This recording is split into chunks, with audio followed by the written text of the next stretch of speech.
So the question that the question I have for you, and what's exciting is that you're learning so much and so quickly and adapting so quickly to DigitalNomics and understanding, and now you're on the other side of it. The proof is in the pudding. You wake up every morning and there's money in your bank account, and you're truly now making money while you sleep. What I thought was interesting about that, and what you said, is that this is about adaptation. Is that it's not about necessarily learning something new. It's that if you're going to survive as a species, this is not Darwinism, this is not survival of the fittest, this is about adapting to change and adapting to times. I think that's interesting, but can you bring that out a little bit more of what you meant by that? Well, I can even go back to the 6 forms of the human family that we spoke about. Okay. What advanced Australopithecus robustus, who would become Australopithecus gracile, there was a segment of robustus that they were able to successfully adapt to the new environment as it relates to the grasslands. Okay? When we say the common ancestor with the human being, some people call it Ramapithecus, some people don't want to call it that. I don't care. But there was a common ancestor. The point that I'm making is that at this time in the world, it was very lush, arboreal, trees everywhere. And so the tree dweller was the one that had the world around them. It was to an advantage to be living in the trees. However, a drought came on the earth. And what happened was the arboreal life, or the tree life, no longer was the advantage, and it was the ones that were on the savanna, on the grasslands, that were able to advance themselves. And that would eventually become who we call Australopithecus robustus, because Australopithecus robustus was able to begin to become one with the nature around him and her. They were able to accept the changes that were occurring in the world, whereas the tree dweller was not. So as Australopithecus robustus continued, there was a segment over the hundreds of thousands or thousands of years of Australopithecus robustus existence that were able to adapt to the new environment that was happening during this period of time. There was some Australopithecus robustus that didn't make it. But the ones that did make it became Australopithecus gracile. The same thing happened with gracile. They lived their life, but the ones that were able to adapt to the new times around them became Homo habilis. To the new environment. Because of the new environment, because of the new lifestyle, because of different things they may have found in terms of eating, places they could find that they could eat better, places that they were able to inhabit that helped them survive. But it wasn't that they were the strongest that survived, and it wasn't the survival of the fittest. It was the ones that could adapt to the new conditions. That's so powerful. We could take that to habilis, to Homo erectus to Homo sapiens to Homo sapiens sapiens. We can take it that far. However, I want to come back to our point now. I am a typewriter generation kind of guy. I took typewriting in high school. My mother was a secretary, so we always had a typewriter in the house. As a male growing up, I was very good at typing. I could type over 120 words a minute without looking. Wow. I had memorized the keyboard, but that was because as a young man in my house, with my mother being a secretary who did outside work for people, always had a typewriter in the house. This is why I tell us as a people, in our families, in our homes, we have to have different options for our children to be able to capitalize on. To have a piano, to have a guitar, to have a conga drum, to have arts and crafts material, to have crayons. Because you expose the house to many avenues of greatness. And who knows? where your genius is. You just don't know. But if the environment is lush with different things, then you can play around. Particularly children will go up to a piano, go up to the piano in our home, play the piano. They may strum the guitar. Okay, maybe it's not for them, but maybe it is. We've got to expose our children to everything. Wow. So, the point that I'm making is that I'm a typewriter generation. I'm deeply steeped in the typewriter. In fact, I often told my college students and my children that if they were to master the typewriter, the keyboard, if you have a report to do and it would take you an hour to do it with your 1 2 1 2 1 2 finger thing, if you memorize that board, what would take an hour would probably take you no more than 20 minutes. You could cut your time by 2/3 if you memorize the keyboard. So that the point I'm making is that my generation, my typewriter generation, we who have done this work, who sat at the feet of the masters that may never have had a computer. Marcus Garvey never had a computer. But my goodness, he's done more. He did more without the computer than we're doing with. And so this is why the internet, and this is why I referred to you as the Marcus Garvey. Okay. Because when Marcus Garvey would send out a message, it would go around the world. But how did it go? It went by sailors. It went by people who had the Negro World newspaper that brought it to Costa Rica, or who brought it to Panama or to Colombia in South America, or brought it to Africa as sailors. They used their means of communication.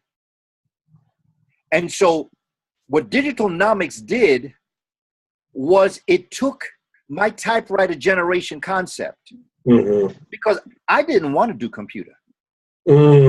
I didn't start doing, I'll be honest, I didn't start doing computer until about 1998, 99, when in my district in the Bronx, they offered, yeah. Wow. I was scared of the computer, man. I'm being honest, man. I want to be as honest so that people out there who may feel the same way can identify and understand. Yeah. I'm a typewriter kind of guy. I did everything typewriter. Very good. Mastered the typewriter. Wow. So by the time I'm talking about, by the time I had already been an assistant principal, I had already been in the system. I already had 2 children. In fact, I had 3 children because our son was born. This is 98. But in my district, they offered a special program. And they said that anybody that would take this computer class, it was 10 classes, they paid us per session. 2 hours times 10 was 20. That was good money for me. So I said, what do I have to lose? Right. So I took the course, and they gave each of us 3 computers to put in our room. Oh, wow. That was the incentive. That was the carrot. Okay. Okay. To move many of us who were in administration onto the level of the computer. When I did purchase orders, I did all my purchase orders on the typewriter. I would take the purchase order, which was a sheet of paper, and I would put it in my typewriter and twist it, and I would start typing. I remember those days, man. Now it's all by computer. Yeah. Okay? They were preparing us for this. Some of us took it, and some of us didn't. I took it. And I happened to have had a teacher who was a teacher from the district who was at the time, she wasn't a computer teacher. She was, I think she was a history teacher, and she came under my care as the director of social studies. So when I took her computer class, she said, wow, this is like the student teaching the teacher now. Because she became a computer teacher. So she took extra care with me. She made me feel a lot more comfortable. Sure, sure. She allowed me to turn the computer on and just look at it and play with it and understand. See, this is the adaptation that I'm talking about to the new times. Wow. This is what I can go back to the origin of the human family and compare what was going on back then to what's happening today, because what was true then is true today. The people that survive going in, everybody talking about being afraid, everybody talking about this, being that, who's in the presidency, who's in Congress. It ain't got nothing to do with that. Your survival and your thrival, as Edwin Nichols talks about, you need to survive and thrive, come from you being able to adapt to the new conditions that your world is setting forth for you. And if you want to hang out back there, put it where? Back there, you ain't going to survive. Wow. But if what you have back there allows you to sit here to project out there, you're doing good. And that's what we have to do as a people. You ain't got to worry about nothing but yourself. And what DigitalNomics allowed me to do, the walkaway wealth, was to take my intellectual property. Because like you said, you have intellectual property and you have physical property. You might sell shoes, sneakers, coats, food. You might have a restaurant. That's physical property. But you also have the concept of intellectual property, which is your mind. And as a teacher, as a people who have a story to tell, if you have a great idea, you got a career. Right, no doubt. I love that. I love that. And that's what we have to focus on. We have to focus on the real issue of the future. And as Minister Louis Farrakhan said, Allah or God or Yahweh or Oduduwa, if you want to go there, or Dumbala, if you want to go there, or Gaga, or Spirit, if you want to go there, gave Africans the internet. This internet is a gift to us. Whether we capitalize on it is a whole nother thing. But I capitalize on that computer class. And I don't know if I can say this or not, but because I capitalize on that computer class, I'm sitting here talking to you on the internet. And there are millions of people around the world that can watch this. And that came from me being willing to say, yes, typewriter, good, I like, this is the future, the computer. Breaking out of your comfort zones and adapting to the new times. It's called the zone of development. And I teach that in my classes. I draw on the board lines. And on the furthest that would be to the left of the student in the classroom is your comfort zone. That line, that first line that I draw, on the other side of that line is where you're no longer comfortable. That's where you're stretching. That's where you're taking risks. That's called the zone of development. I like that. And I tell our students, and I draw it because, again, going back to early childhood, I try to demonstrate physically. I try to graphically demonstrate what I'm talking about as it relates to that zone of development. Because, and I use the idea that you're working in a factory and you're producing shoes. But the type of person you are, you stay later.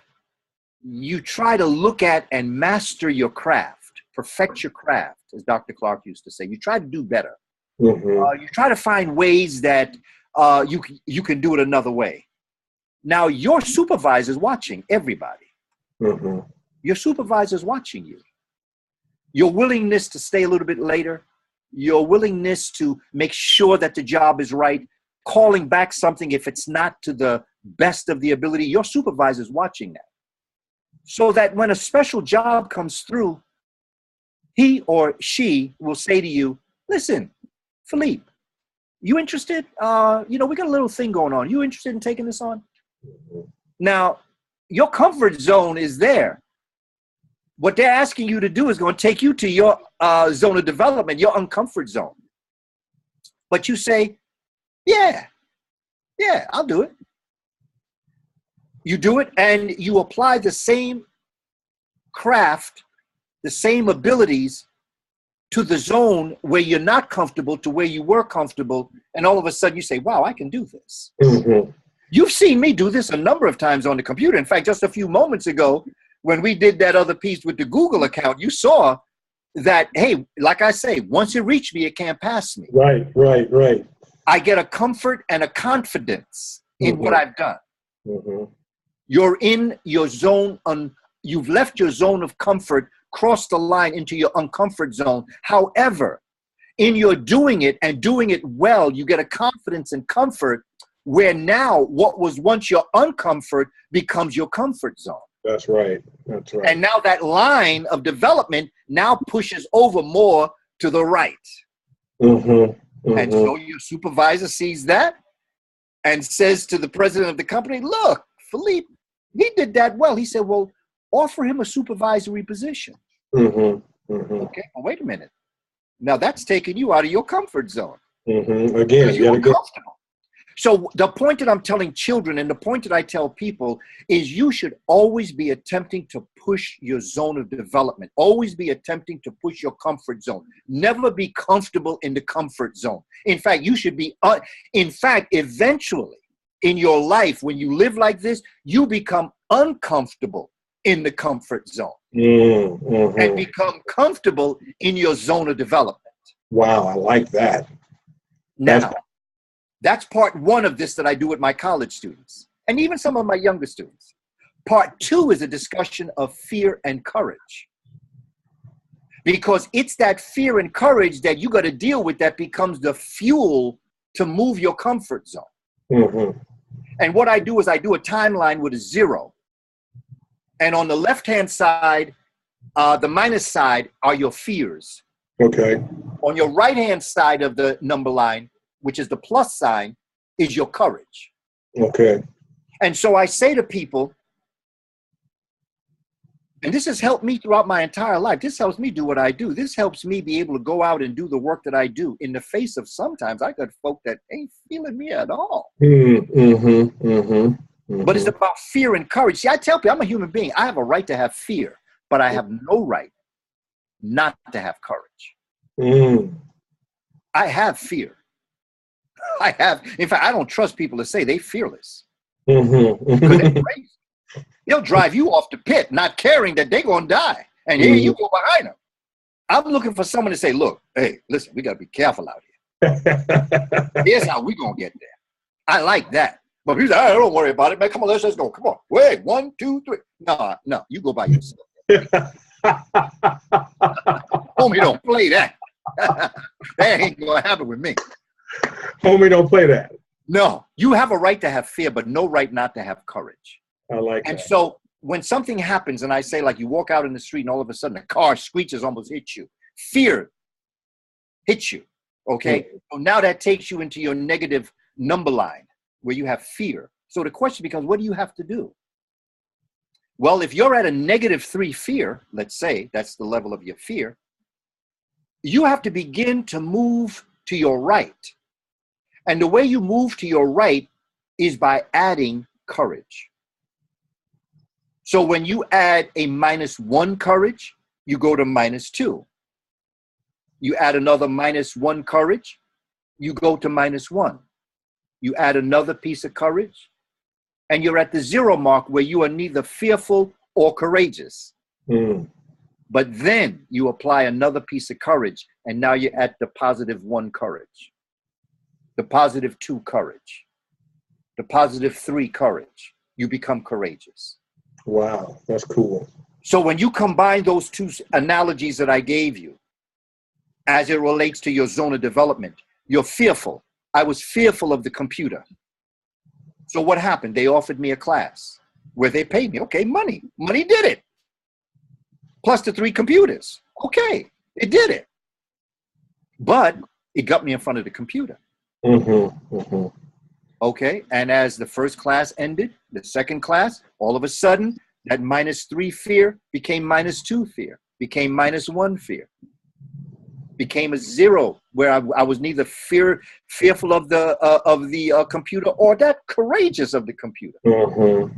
But then by the 10th class, I was at +10 courage. And then I took on opportunities that I may not have done before. I started looking at other programs, so that where I am right now, where, I mean, I remember the first day I ever sent my first email. We all have proud of myself. Yeah. You see, so that in life, this is what advanced the human family forward. That one that jumped out the tree, despite the fear in his or her heart, jumped out the tree and went down on the grasslands. Mm. Eventually, that helped them.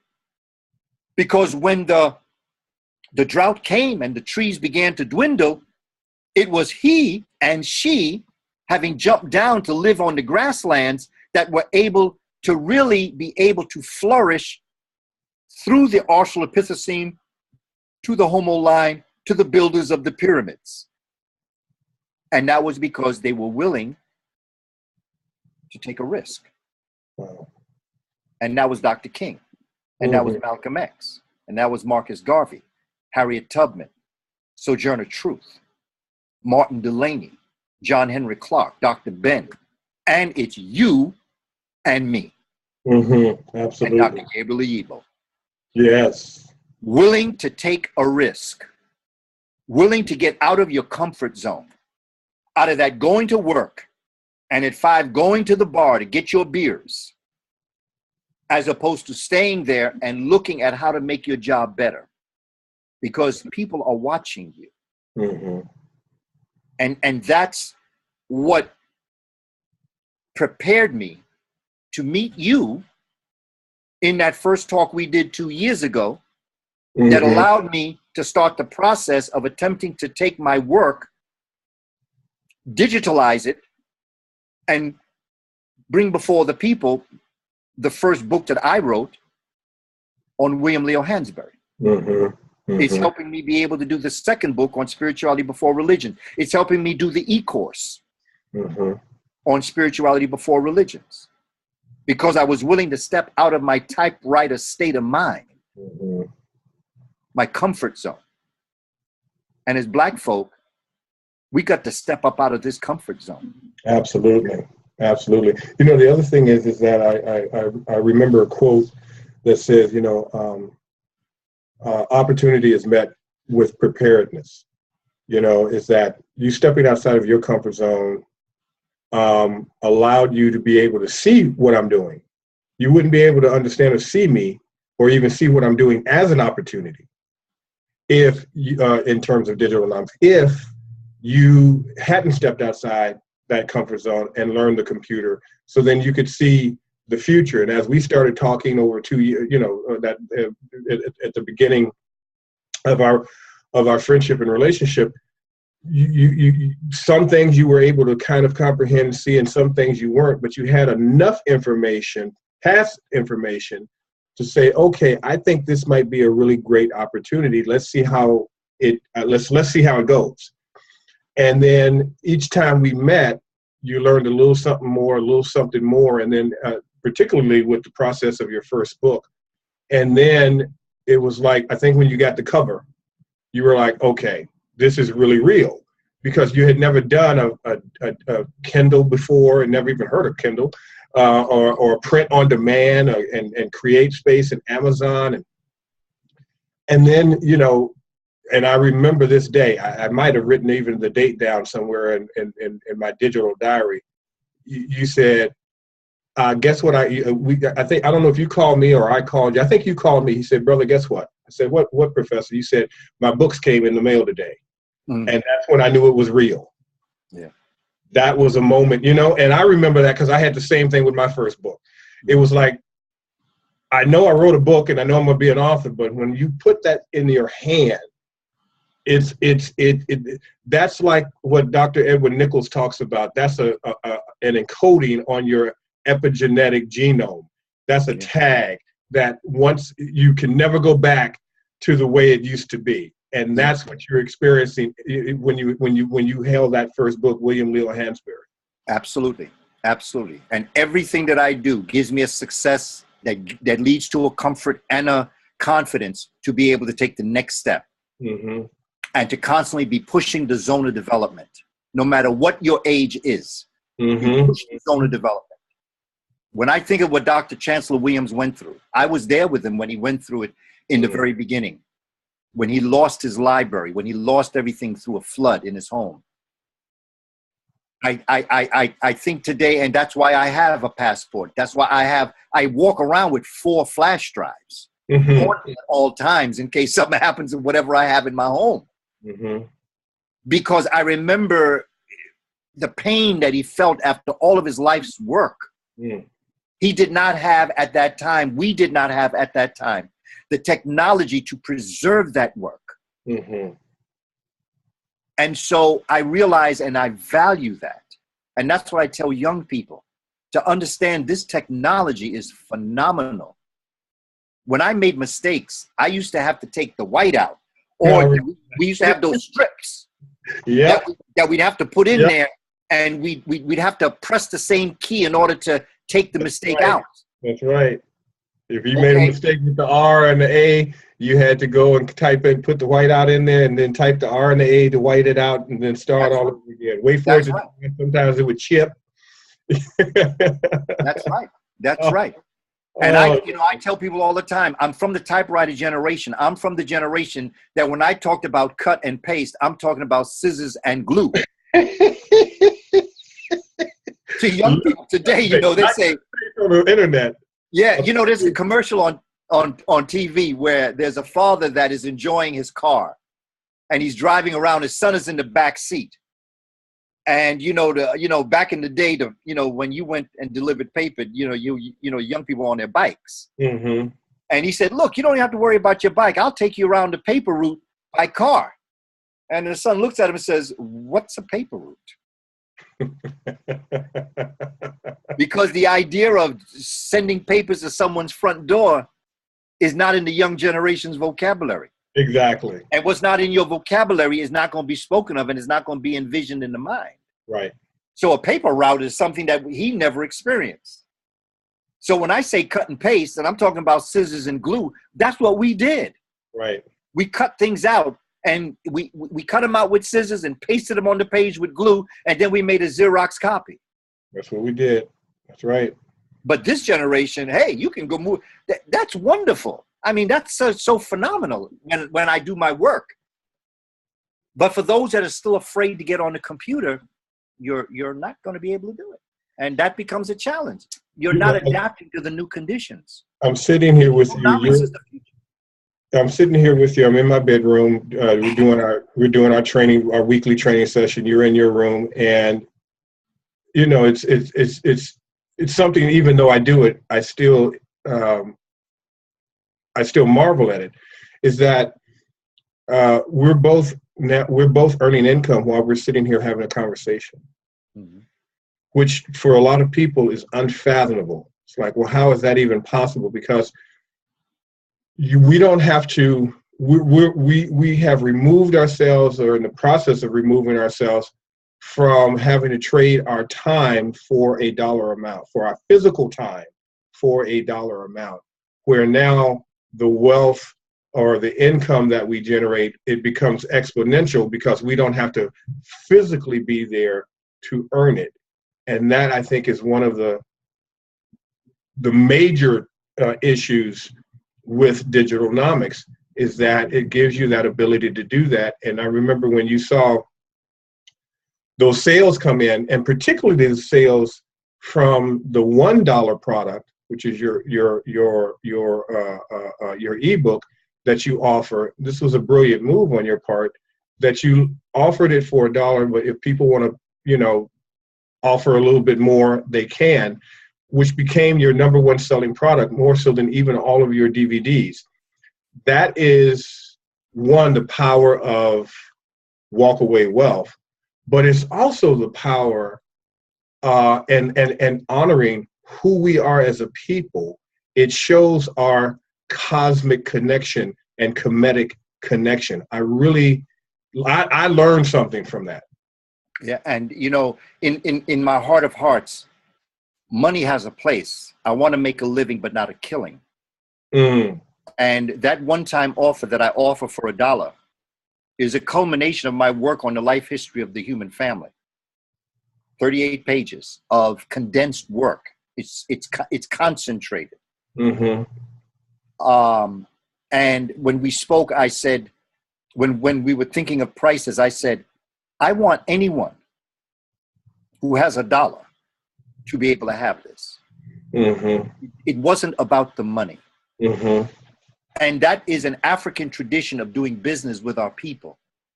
You're making a living. You're attempting to go to the next day, but you're not trying to buy a boat or a car. Your heart is saying, if you have $1, here it is. Yeah. I'll offer it to you for $1. However, if you would like to offer something more, realizing the work that we're doing, the things that I have to do takes money. But if you're willing to give a little bit more, whatever you want to give, you are welcome to give. And to me, $1 from one person could be $50 from another person when you think about their economic condition. Sure, sure. And so I wanted to make sure that my message to our people in doing business is to do good business, to do righteous business, and to let everybody walk away with something, no matter how much they may have. And so that one-time offer allowed me to express to the community the Africanness of this business, which is everybody can get something. But at the same time, let's not think we can get something for nothing. Very good point. Because that becomes a trap. That becomes a poverty trap that we as an African people have to get out of. We have to get into a business sense of mind. Just like I had to get into a computer sense of mind, we have to get into business. We have to understand that there are certain things we don't mind spending money on. But what are you willing to spend for your emancipation, liberation of your African mind? What price is that? When you went into McDonald's, you didn't ask for a special on the Big Mac. You paid what they asked you. And we as a people now have to usher in a new business code, because all other groups are doing this now. And I believe that we as a people have to get into a business state of mind, but keep our African traditions and values, interests, and principles always in mind and at heart. I like that. But we got to start the business aspect. We taught the world business. We taught them trade, but the idea of the beginnings of trade in Africa came from communications and meeting each other and creating a dialogue. I remember when I visited Egypt, Kemet, and this brother had the 3 pyramids of different sizes. And they said, look, whatever price they give you, don't go for that. Start talking, negotiate. So when I would ask, they say $10. I said, oh, $10? No, come on, $10. I said, no. I said, look, these pyramids, I'm bringing home to my children. I'm going to give my wife one. I'm going to give my wife the biggest one. The older daughter gets the next one because my son wasn't born yet. Heru had not been born now. I'll give the second largest one to my older daughter, and I'll give the smallest one to my younger daughter. Said, oh, you have children? I said, yeah, I have 3 children. My wife, Shari, oldest Sasha, Kandake. Yeah. And I said, do you have children? He said, yeah, I have 2 children. The idea was we started communicating. We started to learn each other. We started to talk to each other. So the money was a vehicle by which we started to communicate, to know each other. At the end, of course, we had a great deal. And at the end, like in this particular case, he said, my name is Muhammad. Make sure you tell your family Muhammad gave them pyramids. Nice. You see, it was family. It was getting to know. Goes back to Edwin Nichols, relationships. Yes. Business is about relationships. It's not about making money. It's about creating relationships. And so that as an African people, when you do business and someone says, I like the deal we made, if you come and you spend a certain amount of money with me on my DVDs, I'm going to give you some other things. You're not going to walk away with exactly what you paid for. I'm going to give you some other things because I appreciate your business and I appreciate you taking out of your economy that kind of money. So here's another DVD. I'll tell you another story. I was doing a presentation one time and my DVD was $15. And an elder sister came to me. The line formed to buy my products, and the elder sister came to me, and she said, "I really want to buy that DVD you were talking about." She said, "But I don't have $15." I said, "Okay." I said, "Well, what do you have?" She said, "I have $10." And I said to her, "If I took that $10, would you have no more money?" And she said, "Well, when I get home, I'll have money." And I said, "No, Elder, I'll take $5. I'll take $5 because I would never take your last money. $5, because I know how much I'm making on that DVD. I'm already making a profit at $5. Maybe I shouldn't be saying this on live, but I mean, I'm telling the truth. This is business. You make profit. That's right. That's right. Okay, but I'm making profit on that. And I know that. So I say, "No, Elder, $5 is good." She gave me $5. There was a sister behind her came to me. And she said, "I'd like that same DVD." Okay. She gave me $25. She said, "That's to make up for what you were willing to do for that elder." Wow. So she gave the other $10. That would have been the 15. Nice. Along with her 15. That's what I'm talking about. That's how you should make people feel. When they can tell in your heart, it's not about the money. It's about the information that I want you to have. And particularly since you're an elder, I would never take an elder's last money like that. Not like that. You need to go home with money in your pocket no matter what. If something go down, you need money to go home. Right. And these are just examples of business that we do, that Africans do, that create relationships. And that's what's very important. What we're doing in DigitalNomics, it's all about relationships. Absolutely. The money has its place. The money will help me continue the work that I'm doing. And as you can see, there are people who I am asking for but $1 who give me far more than that. And that is because they're saying, "Brother, with the work that you do, with what we feel towards you, after you do what you do and what you've done all these years, this is what you deserve right now." To them, they can afford that. But to those individuals that can only afford a dollar is as precious to me as if you gave me more than that. Whatever. That is what business is about. Economics. Eco come from the Greek word oikos, which means environment. Ecology is the study of your environment. Economy is to know the advantages of scarcity and supply in your environment. It's not money.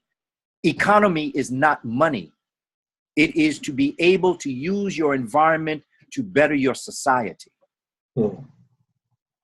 And once we start getting those foundations in place, we then can move forward with business and get our business together. Because I only think of what was in Harriet Tubman's heart every time she would start back. I'm not even thinking about what she felt when she was going from south to north. I'd like to know what was on her mind when she was going from north to south. The 5th time she did it. The 7th time she did it. What was on her mind? Big wanted signs all over. Wanted Harriet Tubman, dead or alive. What was in her heart and in her mind that allowed her to do that? And whatever that is, that's what I wake up every morning and I pray to have. The spirit that allowed her to return back into harm's way. I'm not concerned about her fear. I want her courage.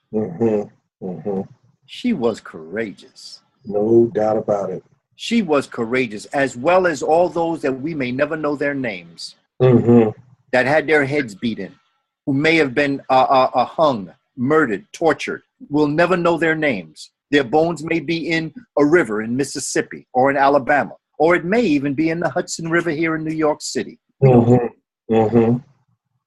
What about that person's courage to do what he or she did to make it possible for us to do what we are doing today? Absolutely. That's why we have to adapt to our new surroundings, because they did. I appreciate that. Thank you. Thank you, Professor.